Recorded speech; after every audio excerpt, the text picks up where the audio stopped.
We're uploading here to our social pages and we are live.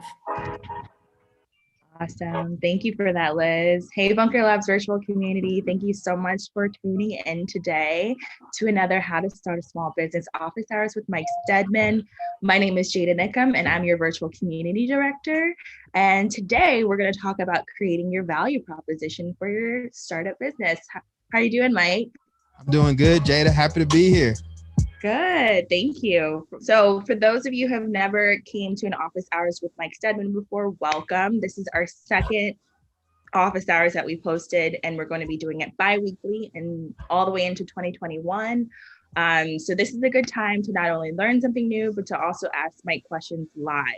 So check out the comment section below if you want to ask any questions. I'll be watching on the back end, but I'll go ahead and turn it over to Mike, who's going to share some great information with us today. Awesome. Thanks for the handoff, Jada. Hope y'all are doing well out there. What I'm going to do is I'm going to go ahead and share my screen for y'all, and I'm going to go ahead and take you through my presentation. And one of the things about these office hours is I want y'all to consider me a peer. I am you. We are in this together. This is just a way for us to come together and share lessons learned and best practices so that all of you are able to get out there and get revenue going on your ventures. Because at the end of the day, we have to drive that revenue. I don't care if you're a for-profit or a nonprofit, it's an important part of it. And so I put a presentation together, you all. I'm going to walk you through how to create a good value proposition, and then we'll be able to answer some questions. All right. I just want to confirm everybody can see my screen okay? Good. All right. So let me hit next. Well, of course, technology never works when you want it to for some reason. Let me try this again.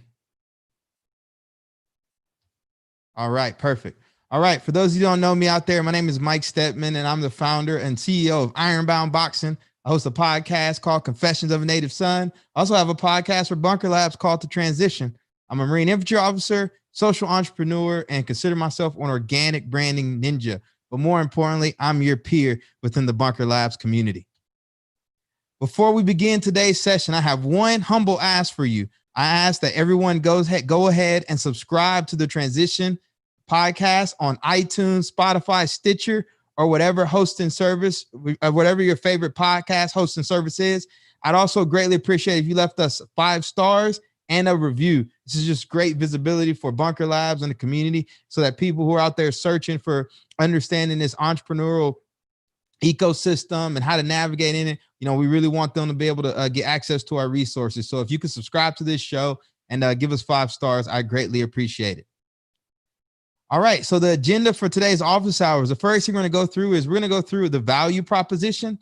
And if you'd have never heard of value proposition before, like me, when I first became an entrepreneur, I'll break it down for you. From there, I'm going to show you a brand framework. And this is one of the ways you're going to be able to drive revenue.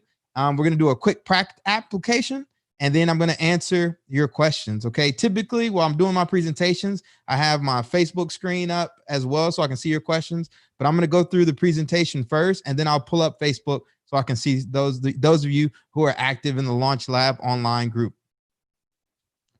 All right. So assuming you want to start a business, that's why you're here. Maybe some of you have launched a business already. Some of you are thinking about doing it. But at the end of the day, you have an idea for a business. You have an idea for a venture.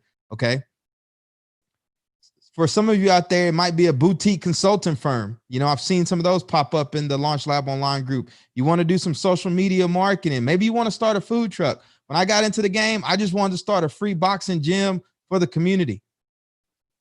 And one of the most important things I found out, though, is whenever you come up with an idea for anything for profit, nonprofit, it's really, really important that you craft a strong value proposition. What do I mean by value proposition? You need, in my opinion, you need 3 things for that value proposition. Number 1, you need a problem that you're solving, and your problem needs to be focused on a customer. So an individual has an actual problem that you feel like your business model will be able to help them with. The solution, this is where your business comes into play. You present a solution to address that problem or that issue. And then you need something that makes you special, something that differentiates you. I don't know if you all are familiar with Seth Godin and the purple cow mentality, but a lot of times people just try to copy everyone else. We don't want to copy other people. We want to be different. And in my previous office hours, I talked about the importance of finding a niche that you can own. That way you can distinguish yourself so that there isn't any competition. Okay, so for the sake of today's session, as we talk about this value proposition, think problem, solution, and what makes you special. What makes you uniquely qualified to solve this issue for your customer? All right, I'm gonna use your example right here. So this is my brother from another mother, I like to say, Mr. Mike Lloyd, veterans in residence and founder of Dope Coffee, which is an Atlanta-based e-commerce brand meant to elevate and uplift people of color through coffee. When Mike is a Marine, me and him served together. We were in Afghanistan together, and he actually just fell in love with coffee while we were on deployment. One of those, coffee kiosk out in Afghanistan, and realized that, he could do this back home. And so one of the things that Mike realized, though, was he was a little disgruntled with the coffee industry. For me, and I can speak to this too, there's a lot of spaces that people like myself and Mike don't necessarily feel, not I won't say comfortable in, but it's just not our vibe, right? Coffee has a hipsterish type scene to it. And a lot of times in the imaging and how they promote it, you don't see a lot of people of color reflected. And Mike always felt like that was a problem. Like, we don't necessarily want to go sit in a coffee bar, drink some coffee, and listen to, I don't know, some boring music. Maybe we want to go sip coffee, listen to some hip hop or something. And so Mike realized that not only him and a lot of other people probably feel the same way. So he came up with this idea to start a coffee company meant to elevate and uplift, people of color through the coffee industry, and he called it Dope Coffee. So this is Mike, this is his cousin Stace, and then his wife Michelle, all working within Dope Coffee. And here's some of the packaging for it, right? You can see the beard balm. They have a beard balm that they put together. It kind of looks like me. But the nice thing about it was, again, really just getting creative with coffee and having it to where people of color feel reflected, even in the branding, branding and the packaging. So you see the Burundi Hundi, organic Guatemala, Tanzanian Peaberry. I mean, Mike is like super sharp with this. And I really just kind of like the Dope Coffee model because it's just a clear problem to me, right? I saw it and he was able to deliver on it. You can see this in a lot of different industries. We have a veterans in residence, a former veteran in residence named Leanne Darling, who started a beer company called Talea Beer. And one of the things they realized was a lot of the packaging and the branding of beer was very, aggressive. And for women out there, they wanted something a little bit more subtle. Some where they saw themselves reflected in the branding and the packaging. And so they created a brand called Talea Beer that sells beer and primarily markets towards women. And they've done a great job. So, but that's really that value proposition, identifying that problem, coming up with a clear solution, and then what makes you special. And so going to Mike here, what makes him special? Marine veteran, right? Came up with his idea while deployed to Afghanistan for coffee, has already had a previous coffee business, ran a coffee kiosk, brick and mortar, did that for about 5 years, then pivoted into e-commerce. And the nice thing about this business is you think about our perfect customer are military veterans, people of color that serve in the military. They're looking for a different type of coffee. And he nailed it, hook, line, and sinker. So this is just a quick example of that. All right. I want to walk you all through a practical application. So this is how, whenever I'm myself, right, is thinking about putting together a venture, okay, I kind of approach the situation and say, okay, hey, I have this really dope idea for something that I want to start. Let's craft a value proposition that makes sense for us so that we can bring this thing to life. All right. So the first thing we got to do is, and I've said this before on the previous office hours, you got to come up with an executive summary. Really just kind of think about what is your idea. Okay. So I have an idea for a mobile barbershop, right? I don't know what it is. I just like keeping my overhead low. I don't like maintaining a space. I like flexibility. I like being able to move around. And I have this idea that maybe, you could do a mobile barbershop. You could have a van or a truck, drive it around, cut people's hair. Maybe I get super smart with it and say, hey, I'm not just going to go do one-offs. If I'm going to go cut hair, I'm going to cut hair at sports teams, at dorm rooms or something to where I can make the best bang for the buck. So this is the idea. I'm just going to start this mobile barbershop. Haven't really done a lot of research on it yet, but I like the idea and it kind of stands out in my mind. All right. Now, next thing I need to do is I really need to think through, okay, how do I create a value proposition around that? So I need to identify a problem. All right. A perfect problem is COVID-19, matter of fact. All right. So let's think about this problem up there in the far left corner. This is Mike Stedman during COVID-19, during the lockdown back in March. They closed the barber shop. Everybody had to shelter in place, and I couldn't go get a haircut. So I started looking like Wolfman. The solution, mobile barbershop. A mobile barbershop came, pulled up right in front of my apartment building, allowed me to go out, get a fresh cut, clean myself up a little bit, and be able to go back out and feel a lot more confident. I can't feel confident when I'm looking like a caveman, So you got Luke Cage up here in the far right corner. All right. And then what does that allow the barbershop to do? It allows them to make a little money. It allows them to, stay flexible. They're not tied to the brick and mortar of being locked down. They can go wherever they want to go and earn income for themselves. Okay. So here's what's the problem. The problem is, due to COVID-19, barbershops are closed around town. People are inside, they're feeling depressed, they can't get haircuts, and they're still having to go online, get on Zoom, do virtual meetings, etc. The solution is a mobile barbershop that pulls up in front of their house, their apartment, their place of work, that allows them to get a nice, clean haircut, sanitized, COVID sanitary requirements, etc. And what is the thing that makes us special is we're super convenient, Now here, this is going to be a game changer, which I'm going to teach you next. And I actually found this out from my business coach, right? And it's been super valuable for me in terms of growth for a business. So a lot of times we come up with these elaborate value propositions, okay, problem, solution, what makes us special. Then you hear some people say, oh, well, now you need a go-to-market strategy. So how are you going to bring this to life? If you're a small business, right? Even if you're a startup, one of the things that's been super helpful is understanding your brand framework. All right. And what do I mean by brand framework? This means after you come up with that value proposition, all right, how are people going to interact with your brand? How are they going to be able to book you for services, right? And you need to walk the dog through the process for them so it's super clear. All right. So I created an example of a brand framework for the mobile barbershop.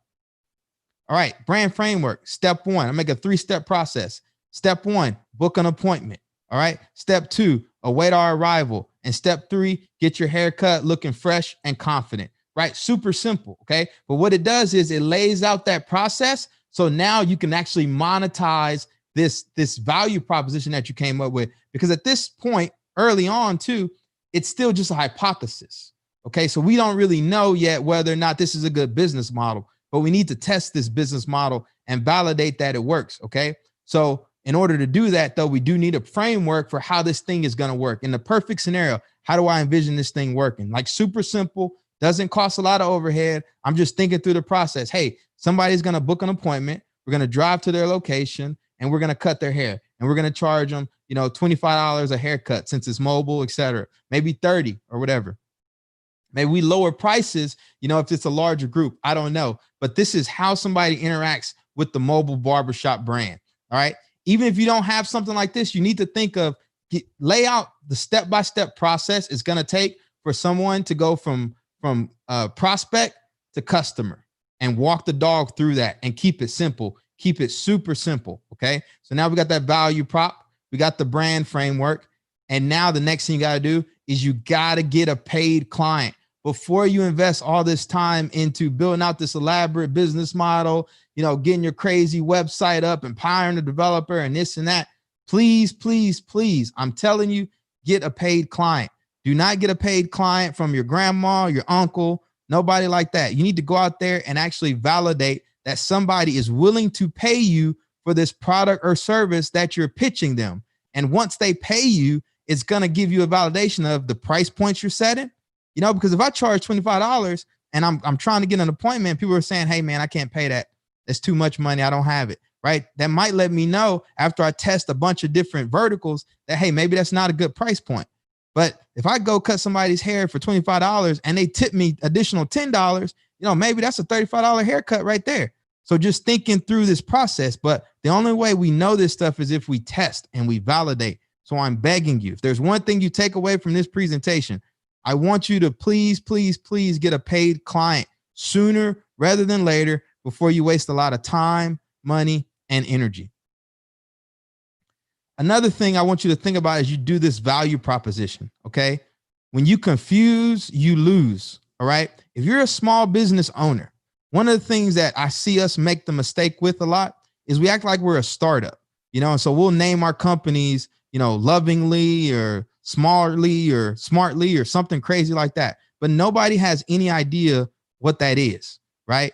And with the branding. So the same thing, when you communicate this value prop to your perfect customer, lay it out clear as day for them, who you are, what you do, and how you're able to help them. Really, this is what it comes down to. How are you able to help them? So all on your branding, make it extremely clear. Do not confuse them. And so that's why even with my example, I just kind of kept it simple, right? I'm not overthinking. Okay. Value proposition. We got closed barbershops. Scam solution, mobile barbershop. What makes us special? We're convenient, veteran owned. We start playing around with it. And then again, I can get super niche. You heard me mention it before. What makes us special? We cater to sports teams. That's what makes us special. We can cut a whole basketball team, football team, etc. One fell swoop. You don't got to worry about it. Everybody's going to look good for the game. All right. That's a niche that I can define. In addition to that, that's something that I can own. And it's something that can distinguish me from the rest of the pack. So while, hey, we're uniquely qualified to service sports teams. All right. Just an example. So keep it simple. All right. Nothing I'm saying here, again, I'm curating this content, right? And I'm experiencing it. So this is stuff I've lived myself, right? And I'll show you, if you have a question, if I have time at the end, I'll show you one of my websites. But, you got to constantly educate yourself. And again, these are some of the best books I've come across to get you going early on as a small business owner. One-page marketing plan, building a story brand, right? Great books. If there was one book I want you to start with, I want it to be the one-page marketing plan. All right. And then the second book I want you to start with is building a story brand. All right. Those are my business Bibles. Okay. Make sure you're checking out podcasts like The Transition, right? We're talking about this stuff, man. People are telling you where they made the mistake, how they thought that they were going to get all these veteran-owned certifications, et cetera, and that clients were just going to roll through the door. And guess what happened? Nothing. Right. And then the clients they did get through some of these certifications were low margin clients. Right. So there's a lot of smoke and mirrors out there with business, but you all don't have to fall into that trap. And then also classroom like this, office hours, taking advantage of this, accelerators, incubators, YouTube videos, man, staying hungry, constantly learning. Listen, when I came into this, I didn't know anything about business at all. I'm telling y'all, I was like you, 2017, didn't know anything, but now I'm got a little bit more acumen. I can talk through this stuff and I'm able to at least share it with you all right now to help you out. All right, before I take questions, I'm going to do one more ask. Please, if you haven't done so, subscribe to The Transition on iTunes, Spotify, Stitcher, Amazon, whatever podcast service you like. Rate us 5 stars and leave a review. Super helpful for us here. And then also with your feedback and some of the stuff we're talking about here, we'll be able to make sure we're also conveying this information on the podcast. All right, that's it for the formal part of this. What I want to do now is I want to open it up to questions and take some of y'all's questions. Let me stop sharing my screen real quick.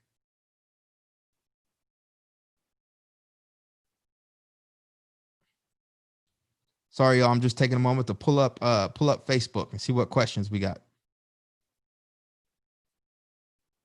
I know I probably kept beating a dead horse with the whole get paid clients first, but I'm telling you, it makes stuff so much easier because when you do that, you're going to be able to,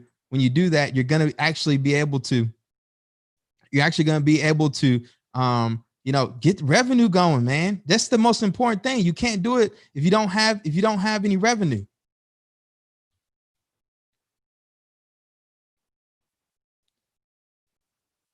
Are there any questions coming through? There we go.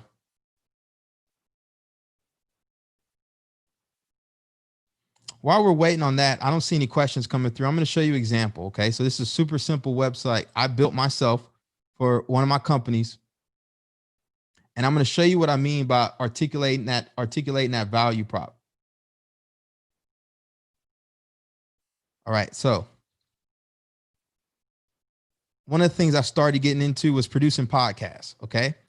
So I have this concept of producing podcasts like a platinum album. All right. The problem is, a lot of people think they want to do a podcast, but at the end of the day, everybody doesn't have the time to dedicate recording a show week over week. It's daunting. It's exhausting. And then you got to make that commitment to do it. And sometimes it doesn't even achieve the results you want.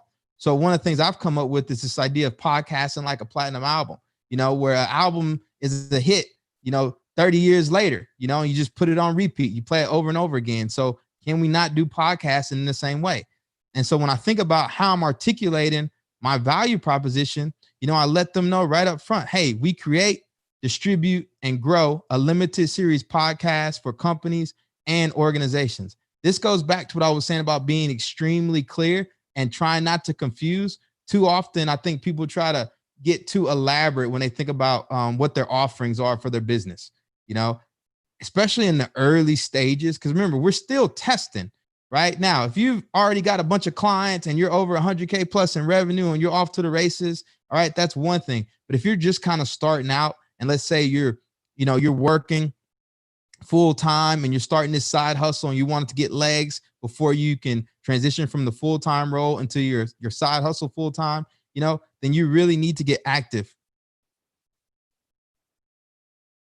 Somebody wants to know, can any of this transfer to the nonprofit sector? Absolutely. Okay. And I'll show you here. So remember, this is one of my for-profit companies. And then on my nonprofit side of the house, I'm going to show you Ironbound Boxing, building champions in and out of the ring. All right. Super simple. Click here to donate. All right. For the value prop for Ironbound, and I've played around with it quite a bit, but one of the things for me is like that's worked really well is this understanding that, hey, we've got a lot of young men and women, particularly in the inner city, in the streets, right? They need access to high quality recreation, you know, but if they don't play football, if they don't play basketball, what options do they really have? You know, and so there's only so many, you can only have 12 on a basketball team or 40 on a football team. We got 40,000 kids here in Newark. They need other outlets. And so insert Ironbound Boxing. You know, we've identified a problem. Ironbound's a solution. We run a free gym here in the city, free for the community of Newark, no cost. And then, oh, by the way, what makes us special? Then I kind of tie into my background a little bit. I play the, 3-time national champion from the Naval Academy, boxer, Marine, and the fact that we offer outside of boxing, we also offer other stuff such as an entrepreneur program and employment opportunities, And the thing is too, is even as you think about your value prop, you need to play around with the messaging. So you're going to find out what works best versus others. Okay. I'll tell you, I've done quite a bit of pitch competitions over the years. Right. And once I start getting my pitch down, and kind of like hook, line, and sinker and start to win a little bit, then I just kept saying the same pitch like over and over, but then I kind of hit a glass ceiling in terms of the funding I was able to raise. Right. So I had to update and modify my pitch because sometimes you get comfortable. Right. So what worked to one group, one audience might not necessarily work to the other audience. And so the nice thing about your value prop is you're constantly refining it, and you're refining it based off the feedback you're getting from the market. Like you don't get to choose. We have all these ideas and we think our stuff is great. But at the end of the day, people validate whether or not our company, our nonprofit is valuable by their ability to contribute, whether financially or in kind or whatever. All right, here's another question. What if you're overwhelmed running your business that you can't find the creative energy to articulate your value prop? What tools should I use, or what type of people should I reach out to for help? In question, hindsight, how valuable was your MBA degree? Somebody said, first of all, I actually don't have an MBA degree. I got the School of Hard Knocks, right? I hustle. I'm a bunker. I got the Bunker Labs MBA. I did the veterans and residents. I was a city leader. I was a community manager. I talk to people on the phone. I just hustle and I learn as I go. But to answer the question about what do you do when you're feeling overwhelmed, okay? And this is something that I have learned, all right? A lot of times we spend a lot of times doing busy work, right? Like in the pandemic, when the pandemic first hit, I was overwhelmed, right? Like I was in meetings all day for no reason. I don't know why. I just had my calendar booked with meetings. But at the end of the day, it wasn't actually necessarily growing my revenue. You know what I mean? Like on my nonprofit side, I didn't have a lot of donations coming in. On my for-profit side, it wasn't exactly that I was onboarding new clients, right? So what I had to do was, and this is what I encourage you to do a self-assessment. Ask yourself, how can I be the most effective today? Right? What is the thing that when you do right contributes to 80% of your results? You understand what I'm saying? So a lot of time you do this busy work, you're running around and everything like that, but is it really driving revenue? Are you onboarding clients? Are you onboarding new customers? And more often than not, the answer is no, right? And I'm guilty of this as well. I know the one thing for me to do for my nonprofit, the one thing I have to do is communicate, whether that's posting about us on social media, sending a newsletter, making a video. That is literally the one thing I have to do to make sure that we're still growing and we're still getting donations in. And I still find myself overwhelmed to where I don't do that one thing, which is that communication piece. Okay. But I know that. And I have people around to keep me accountable to remind me of that. Like, Mike, you got to get out this newsletter. You got to get out this newsletter. You got to get out this newsletter. Same for you. Look at do a self-assessment of all the stuff you're doing. Again, what is working? What's not working? You know, because a lot of stuff you're doing, you probably put a lot of wasted time and energy in. It's not getting results. So don't be afraid to kind of drop it and focus on the stuff that's working really well. You know, if it's social media posting and you're getting clients and leads, whatever, double down, triple down on that. Stop doing the other stuff, you know? And the other thing is you got to get a support group. You know, this is why what we're doing now with these office hours and the cohorts are so important, you know, getting the veterans and residents, but finding some accountability partners and find a support group you can talk about this stuff with is super helpful. Put on the podcast. I'm not joking, man. We get super vulnerable in there. The guests get basically, you know, emotionally negative in there, telling you their thoughts and their fears and their challenges, you know, and just really embrace the ecosystem is a great way. What type of tools should you use and to reach out for help? Use Bunker Labs. That's what we're here for. Post what problem you have in the Launch Lab Online group. You know, post in Bunker Online. Apply to the programs. Go through Launch Lab Online. You know, we just got to get some constant momentum, because if you're feeling stuck, we got to get you unstuck. That's the thing. We got to get you unstuck. And this goes for everybody. And so this is how we're doing is by providing support for you all. But just engage, you know, and let people help you. Tell people, hey, I need some help with this. You know, give them an opportunity, and also give too. Help other people. It always gives back positive energy. I went on a little bit of a rant there. My apologies, but I really appreciate your question, because I think so many of us can attest to the feeling of being overwhelmed. It's not easy, and it stinks, to be quite honest. Let me check the Facebook group and see what other questions we got coming in the Facebook group. Y'all, please keep your questions coming. You know, we really want to help you all out here and make sure we're able to provide support, because I know how it's a challenging time right now due to COVID. So we just want to make sure we're supporting you all as best we can during this time.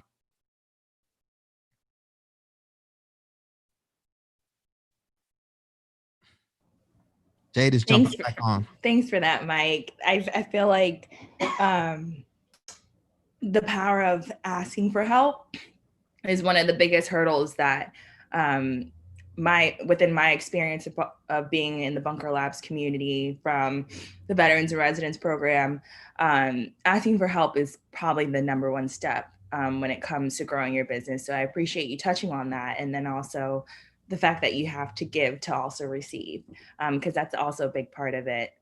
Being there to help others and also receiving help runs full circle. So thank you for that. And I actually just created a Bunker Online group for this series. So if you haven't checked out Bunker Online, you just go to bunkerlabs.org, and we're going to go ahead and put the videos that we've been streaming here, as well as a forum for you guys to continue the conversation as well about this. So Mike, any last notes? Thank you so much for the presentation and for always being accessible to the Bunker Labs community.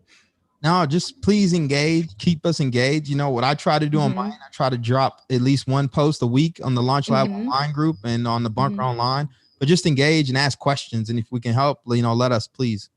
And subscribe to the transition. If I didn't say that enough already, subscribe to the transition. Yes, please subscribe to the Transition podcast. Mike works really hard on it, and he has a lot of awesome guests on there to give you valuable insight into what it really takes to transition and lessons, so you don't have to, you know, go through what they went through. So appreciate you including the power of sharing, because it really does help our community. And we'll be here bi-weekly. So again, subscribe to the podcast, check out this video if you haven't gone through the whole segment already, rewind, repeat. It's okay. It's going to be here for you guys, and continue the conversation in the comments. We're going to be watching and monitoring to answer any outstanding questions that you guys have. And we appreciate you tuning in. Thank you so much for being a part of our community. And thanks again, Mike, for hosting. Bye, everyone.